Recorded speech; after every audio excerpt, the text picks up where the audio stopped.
The sun was low in the sky, throwing long shadows across the dusty trade road. Small merchant wagons rattled by, their wooden wheels creaking under heavy loads. The air smelled of oil, hot metal, and alien spices drifting from the open stalls along the way. Ryan walked with his hands in his coat pockets, keeping his head low. Humans were rare here, and he could feel the stares following him. He was used to it. The market city on the edge of the frontier was no place for trust. A rumbling sound caught his ear. A large, multi-wheeled wagon, pulled by six-legged beasts, clattered down the road ahead. The merchant driving it was a scaled alien, his eyes fixed forward. The cargo piled so high that the wagon swayed with each bump. As it passed Ryan, something rolled off the back with a dull thud, bouncing twice before settling in the dust. No one else seemed to notice. The merchant didn't slow. The traffic kept moving. Ryan stopped, his eyes narrowing. The object was metal, shaped like a capsule, about the size of a small barrel. Its surface was dented and scratched, but faint blue light pulsed from thin seams running along its side. For a moment, he thought it might be just another piece of broken tech, not worth the trouble. But then he heard it. A faint tap from inside. He glanced around. The crowd was busy haggling over goods and food, paying no attention. Crouching, he brushed the dust away and placed his ear against the cool metal. There it was again. Tap, tap, then a soft sound like a breath or a whisper. Ryan lifted the capsule. It was heavier than it looked, the weight oddly balanced as if something inside shifted with his movement. Turning it over, he noticed writing etched deep into the metal. The markings were in 3 alien languages, all scratched and faded, but one line stood out in bold. Do not open. Dangerous. His first thought was to put it back down and keep walking. He had enough problems without carrying something labeled dangerous. But then, under the soft hum of the capsule's core, he heard a voice. Weak, muffled, but definitely a voice.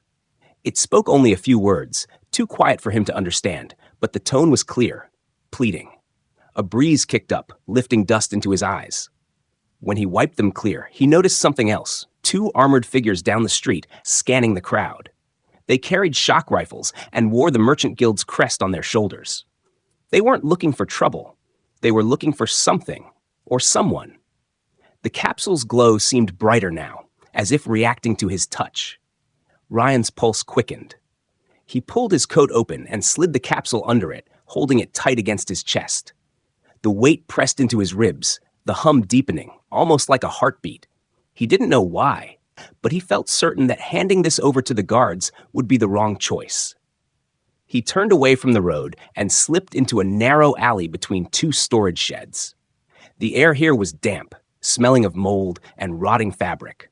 His boots splashed through shallow puddles as he hurried deeper into the maze of back streets.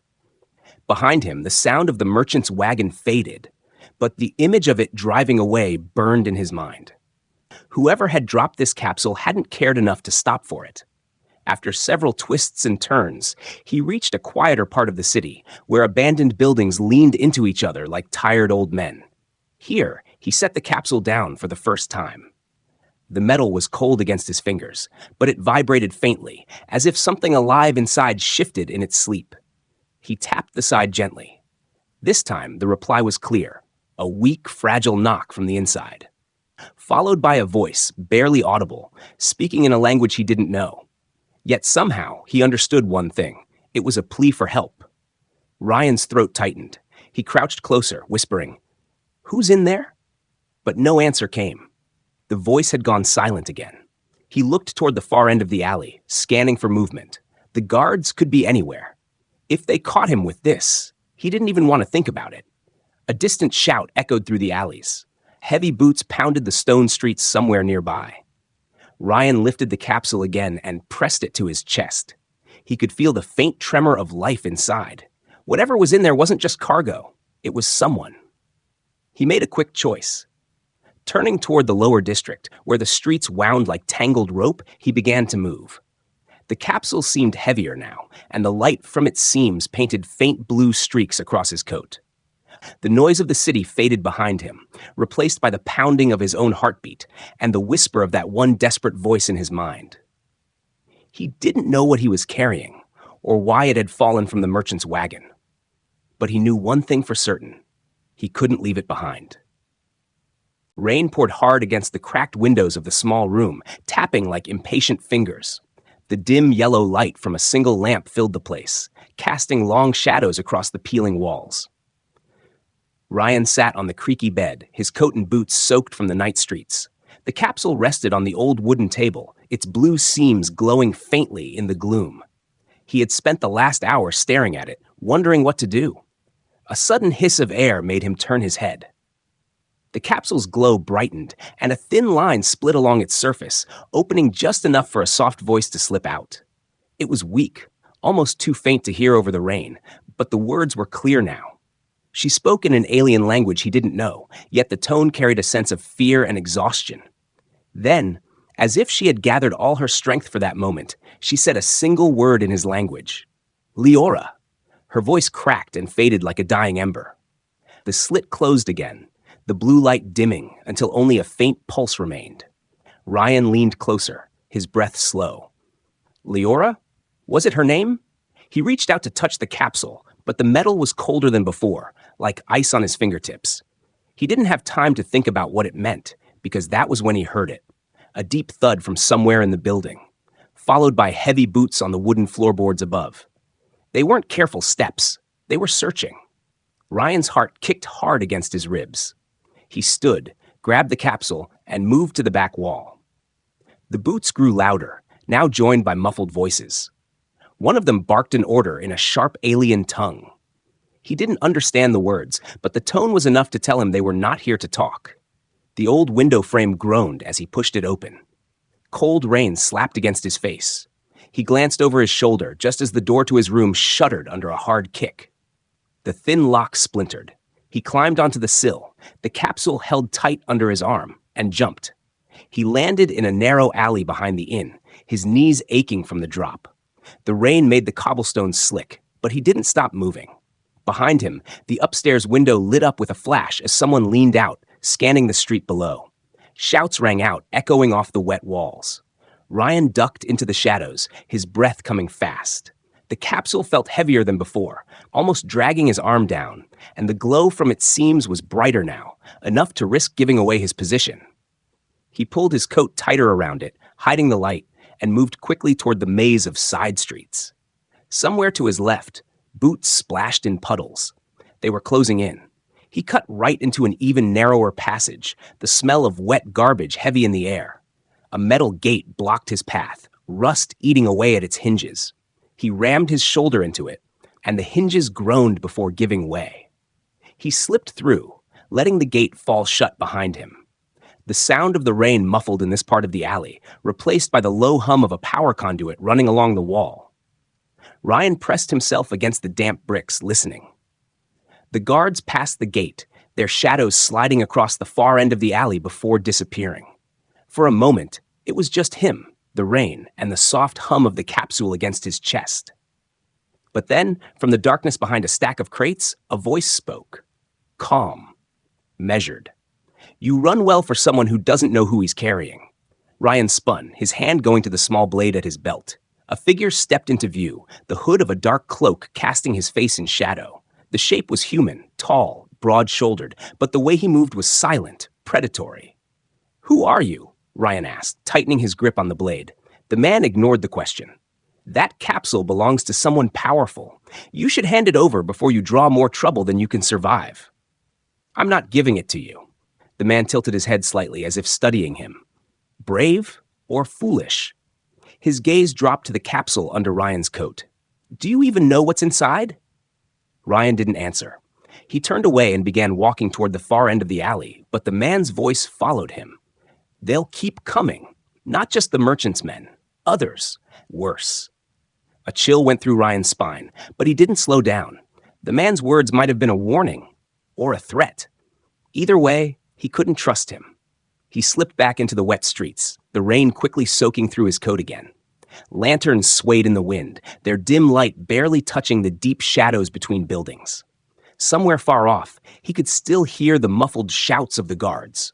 Every step he took made him more certain of one thing. Whoever Leora was, she wasn't safe in the hands of the people chasing her. And if that meant running all night through the rain, so be it. He tightened his grip on the capsule, feeling its cold surface thrum faintly against his arm, like it was alive and aware of what was happening. Somewhere inside, she might have been listening. Somewhere inside, she might have known that he wasn't going to let her go. The old warehouse stood at the edge of the city, its broken roof letting in streaks of moonlight that fell across the dusty floor. Ryan pushed the rusted door open just enough to slip inside, dragging the capsule with him. The air was cold and stale, filled with the smell of old oil and damp wood. He moved past piles of scrap metal and crates until he found a narrow stairway leading down. The basement was dark, except for the faint glow from the capsule's seams. He set it down on a workbench covered in tools, some broken, some still sharp and ready. This place had probably belonged to a mechanic once, but now it was abandoned, perfect for hiding. He took a deep breath, wiped the rain from his face, and looked at the capsule. The last time Leora had spoken was back in the inn. Since then, she had been silent. Ryan wasn't sure if she was unconscious or simply couldn't hear him. But he knew he couldn't keep carrying her like this.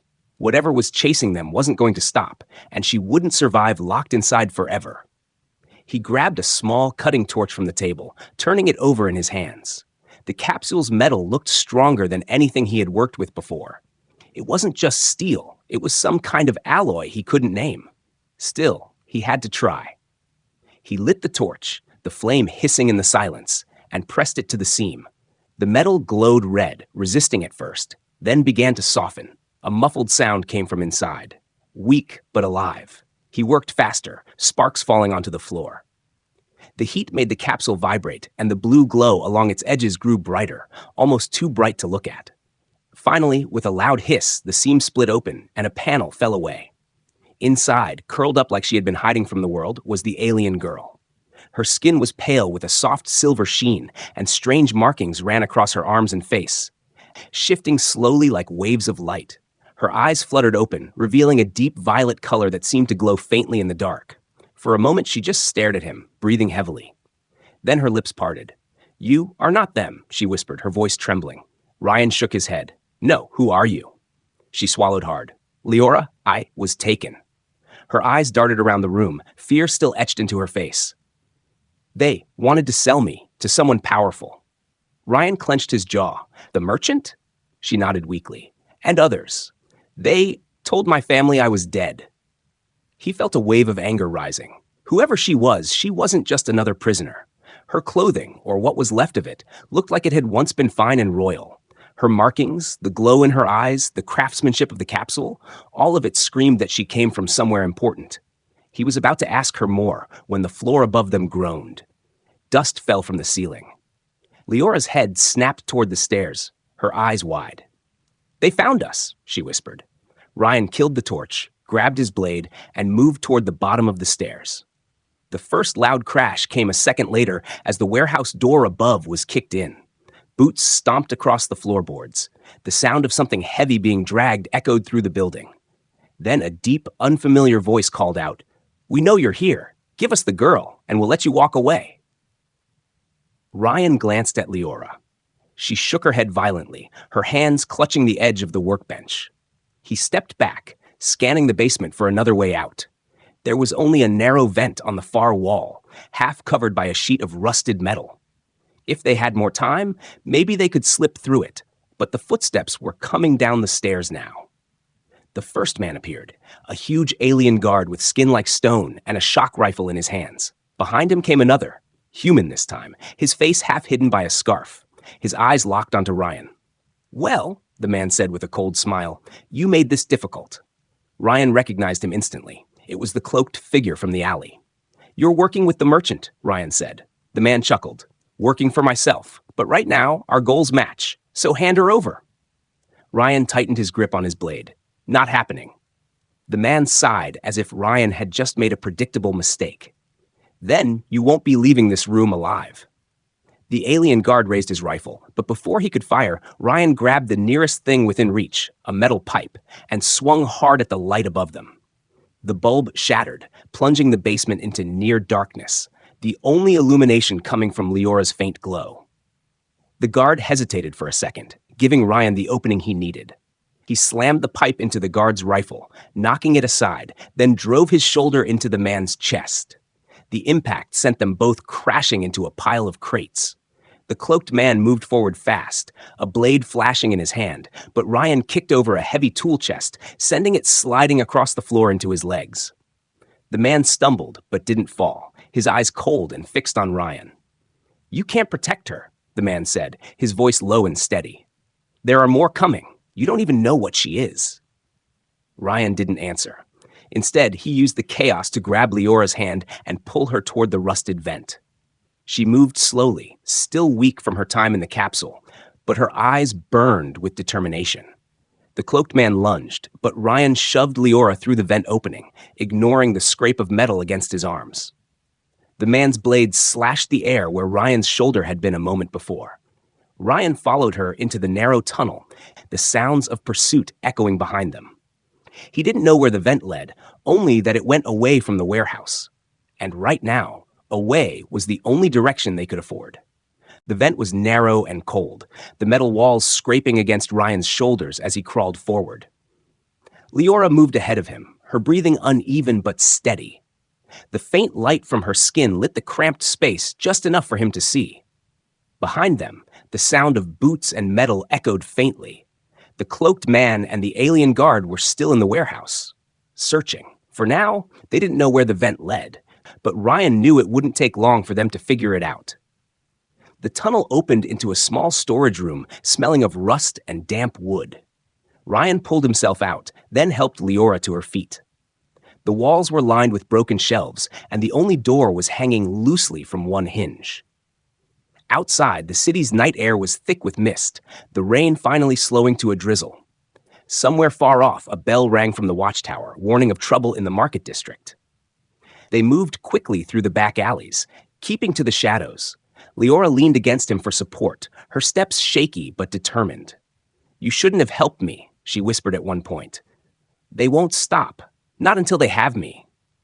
"I've already started this," Ryan replied without slowing. "Too late to turn back now." They reached the edge of the old industrial sector, where abandoned factories loomed like sleeping giants. Ryan knew this part of the city well. Few people came here anymore, and those who did usually had something to hide. He led her into one of the buildings, its doors hanging open, chains clinking softly in the breeze. Inside, they found an upper floor overlooking the empty factory floor. Ryan sat her down on a crate and began checking the capsule's remains, which he had stuffed into his pack. Hidden inside one of the panels was a small data core, its surface covered in strange markings.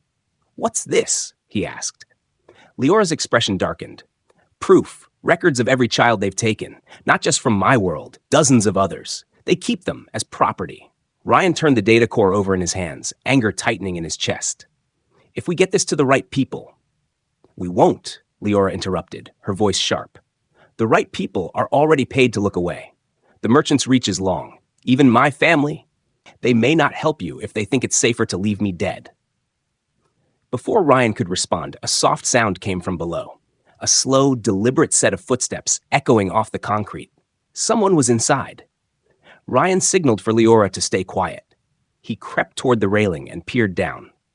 The cloaked man stood in the middle of the factory floor, his hood pushed back now. His face was hard, his eyes cold and sharp. He wasn't alone. The stone-skinned alien guard stood behind him, scanning the shadows.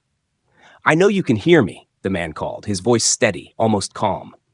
"You've been busy, Ryan, smashing lights, breaking locks, running through the rain. But you've only delayed the inevitable." Ryan's hand went to the small pistol on his belt. He didn't answer. "I'll make you an offer," the man continued. "Hand her over now, and I'll let you live. You can walk away from this. No one will come after you." Leora looked at Ryan, her eyes silently asking what he would do. He shook his head. "That's not going to happen," Ryan called back. The man sighed as if disappointed but not surprised. "Then we'll do it the hard way." He signaled to the guard, who moved toward the stairs.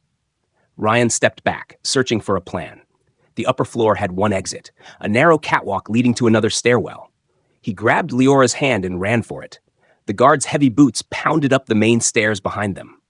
Ryan pulled a small device from his coat, an old engineering tool that could heat metal quickly. As they crossed the catwalk, he pressed it to the railing support joint.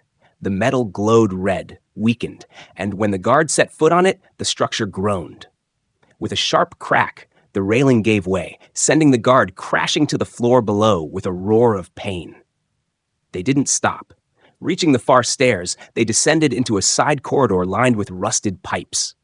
The cloaked man was already there, blocking their way, a knife in his hand. "You're wasting your time," he said. "You think you can protect her? You can't. I've been doing this for years, and I've never failed a job." Ryan moved in front of Leora. "There's a first time for everything." The man lunged. Ryan sidestepped, slamming his shoulder into the wall to avoid the blade. The knife scraped metal, throwing sparks into the air. Ryan countered with a hard punch, but the man absorbed the blow and twisted, trying to get behind him. It was Leora who acted next. She stepped forward, her markings flaring brighter, and placed her hand on the man's wrist. A shock of light erupted where they touched, and the man staggered back with a cry of pain, dropping the knife. Ryan grabbed the weapon and shoved him against the wall, pinning him. "Stay down," he growled. But the man only smiled through gritted teeth. "You're making enemies you can't see. There are more coming. And when they do, you'll wish you'd taken my offer." Ryan didn't wait to hear more. He pushed past him, keeping Leora close, and they disappeared into the maze of pipes and shadows. Every step away from that factory felt like one step deeper into a storm they couldn't yet see. The rain had stopped, but the city still glistened under the dim glow of street lamps.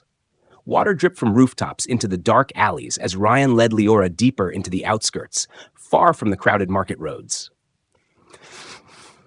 The streets here were silent except for the faint buzz of old power lines overhead.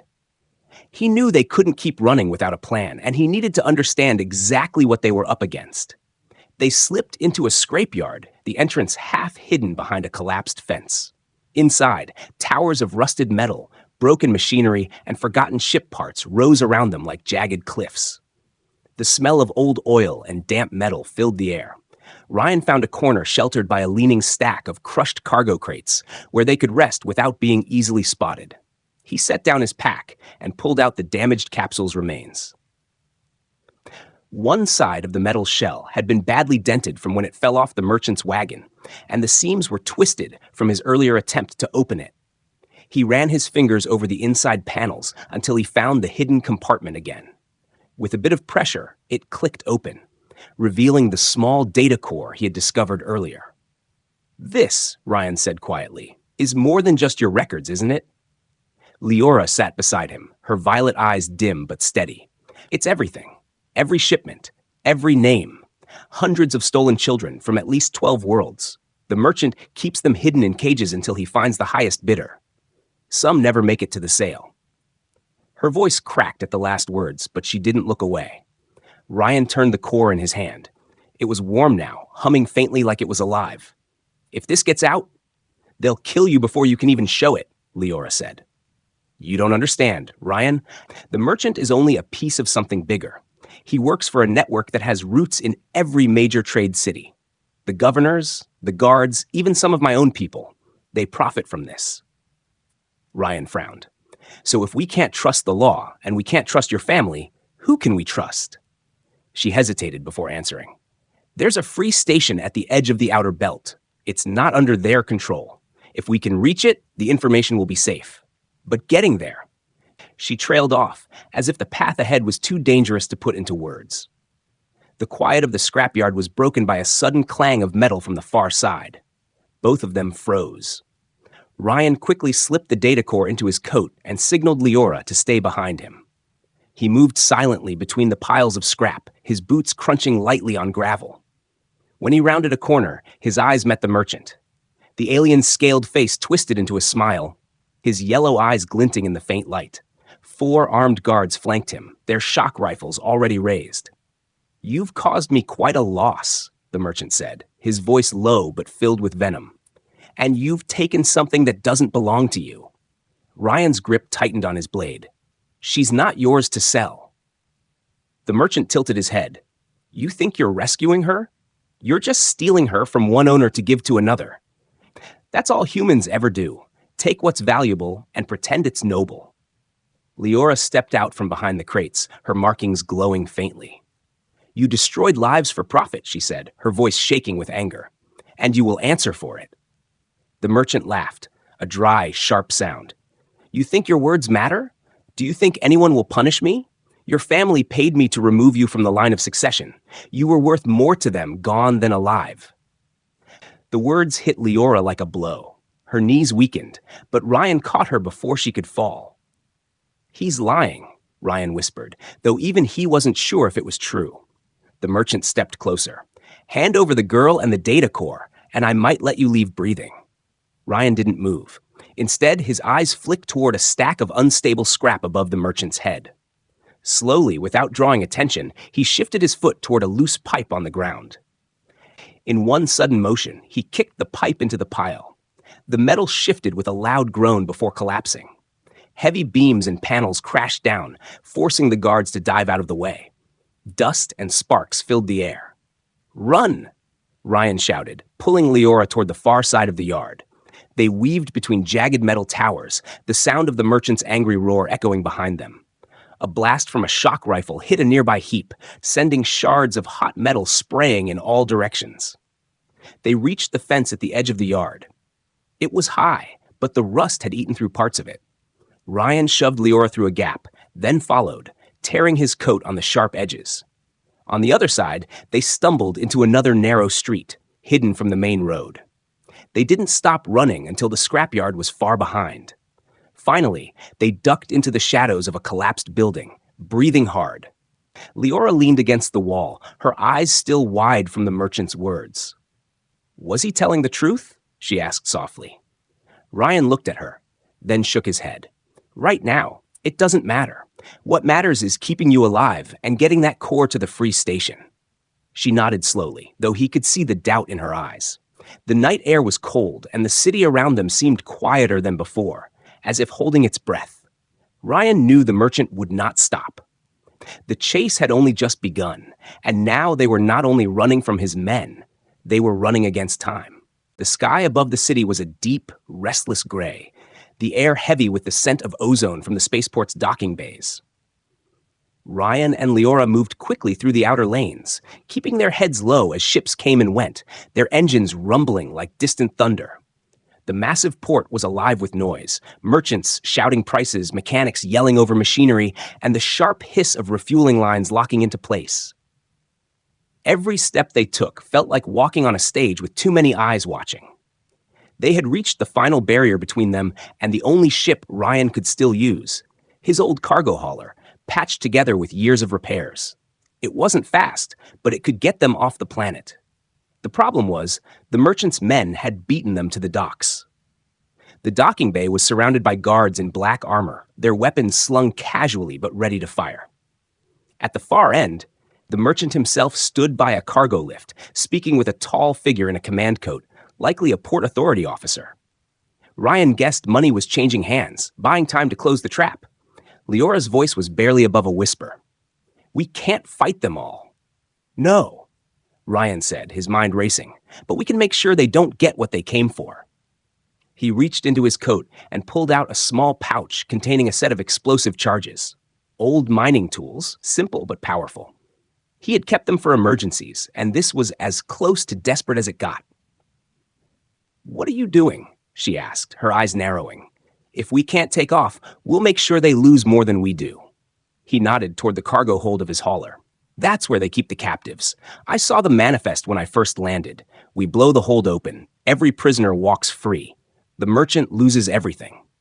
Leora hesitated, then her jaw tightened. "I can help. My energy. If I focus, I can shut down their weapons for a few minutes." "That could get you killed."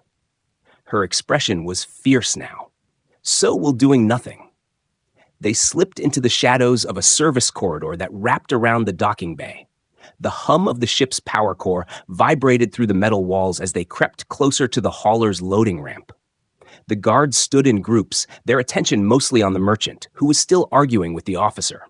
Ryan set the first charge near the ramp's locking clamps, his hands moving fast but careful. Leora stayed beside him, her breathing steady, eyes scanning for movement. A shout cut through the noise. Someone had spotted them. Weapons came up, voices barked orders, and the sound of boots pounding against the floor grew louder. "Now!" Rian yelled. Leora stepped forward, her markings flaring bright like molten silver. She raised her hands, and a pulse of light rippled outward. The guards froze mid-step, their rifles sparking before powering down completely. The shock in their eyes was instant. No one expected her to have that kind of power. Ryan armed the last charge and shoved her toward the side exit. "Go! We've got seconds before they reboot." They sprinted across the bay, weaving between crates and fueling lines. The merchant's voice roared behind them, full of fury. "Stop them! Don't let them reach the—" His words were swallowed by the deafening blast as the charges detonated. Fire and smoke erupted from the hauler's cargo hold, the shockwave rattling the walls and sending debris crashing across the floor. The smell of burning metal filled the air, mixing with the high-pitched whine of the ship's failing systems. From the wreckage, figures began stumbling out. Dozens of alien captives, some shackled, some too weak to run, but all suddenly free. Guards scrambled to contain them, their formation breaking as chaos spread through the bay. Ryan and Leora used the confusion to slip into a maintenance tunnel at the far end of the port. The narrow passage echoed with distant alarms and the rumble of heavy machinery. They didn't stop until they reached an old freight elevator, its panel flickering with age. Inside the elevator, Leora leaned against the wall, her face pale. "That took more out of me than I thought." That she admitted, her voice trembling. "You held them off long enough," Ryan said, pressing the button for the upper exit. "We might have just cost the merchant months of work." Her lips curved into a tired smile. "You didn't just free me. You freed all of them."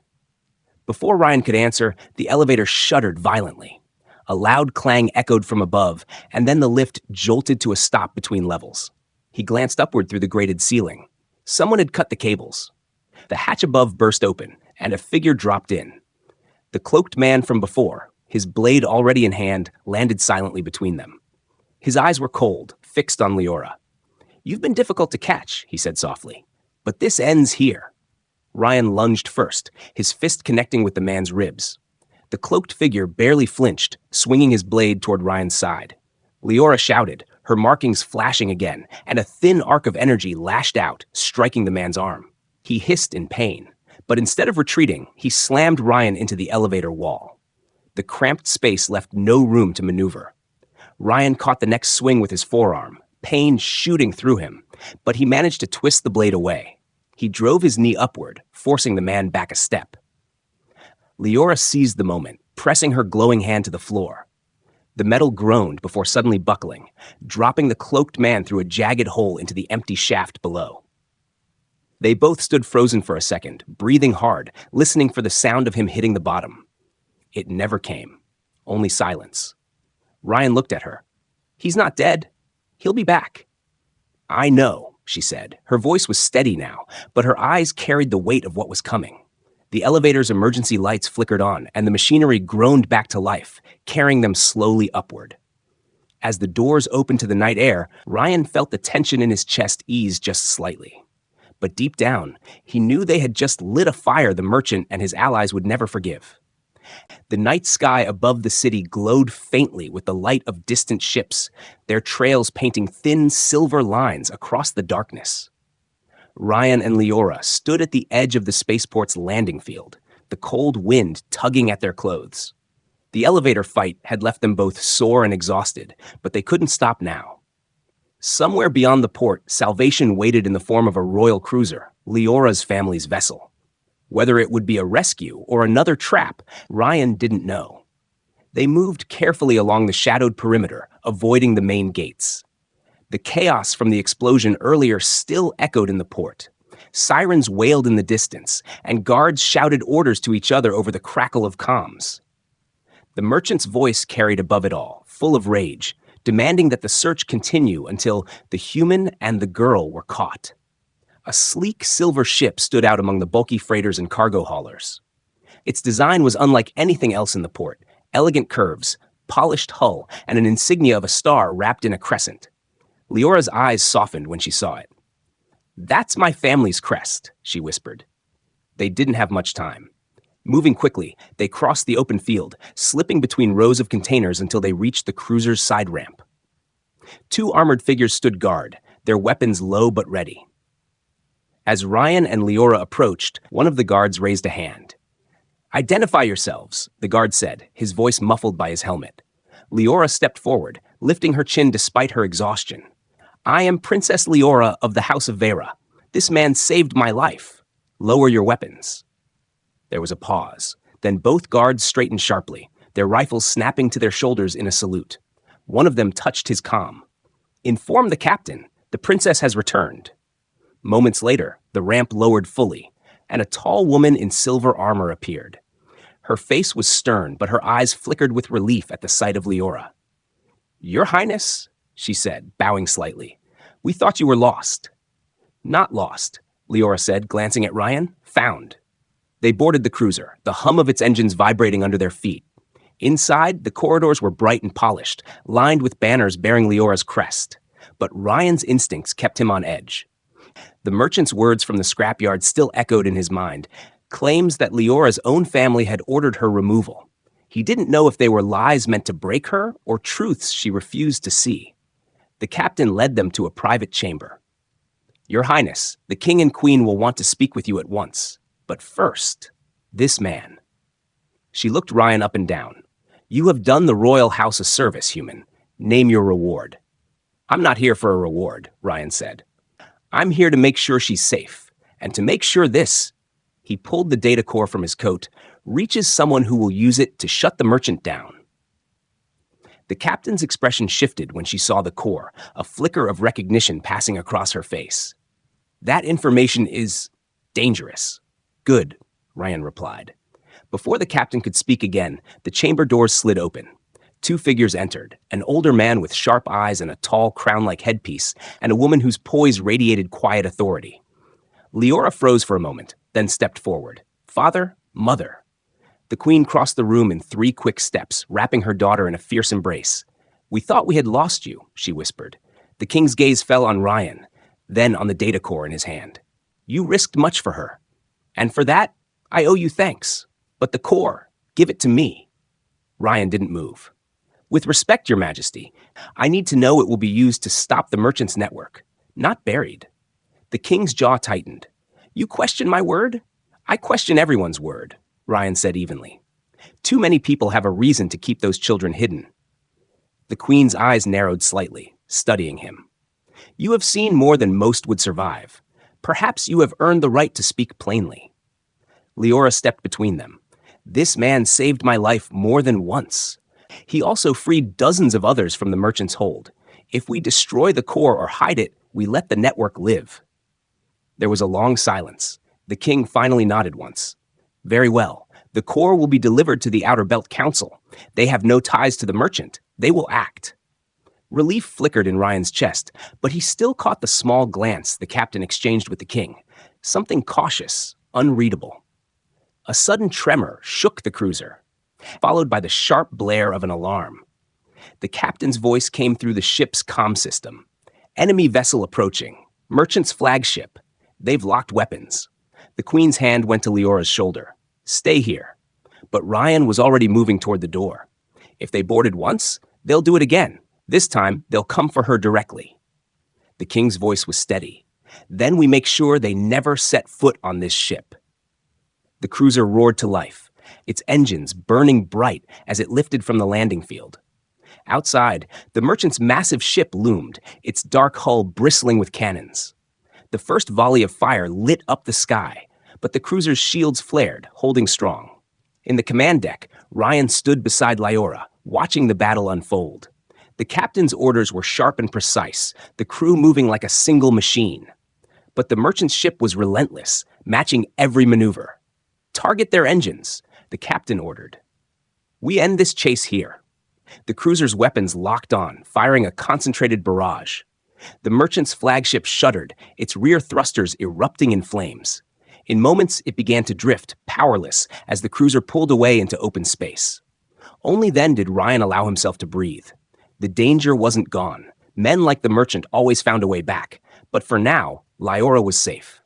Later, in the quiet of the observation deck, she stood beside him, the stars stretching endlessly ahead. You could have left me a dozen times, she said softly. But you didn't. He shrugged. Guess I'm not good at walking away. She smiled faintly. Then don't. My people call someone like you a chosen protector. If you accept, it means you stay by my side always. Ryan looked at her, at the faint glow of her markings in the starlight, and nodded once. Then I guess I'm yours to protect. Beyond the glass, the galaxy waited, full of dangers, enemies, and shadows yet to face. But for the first time in a long while, Ryan felt ready.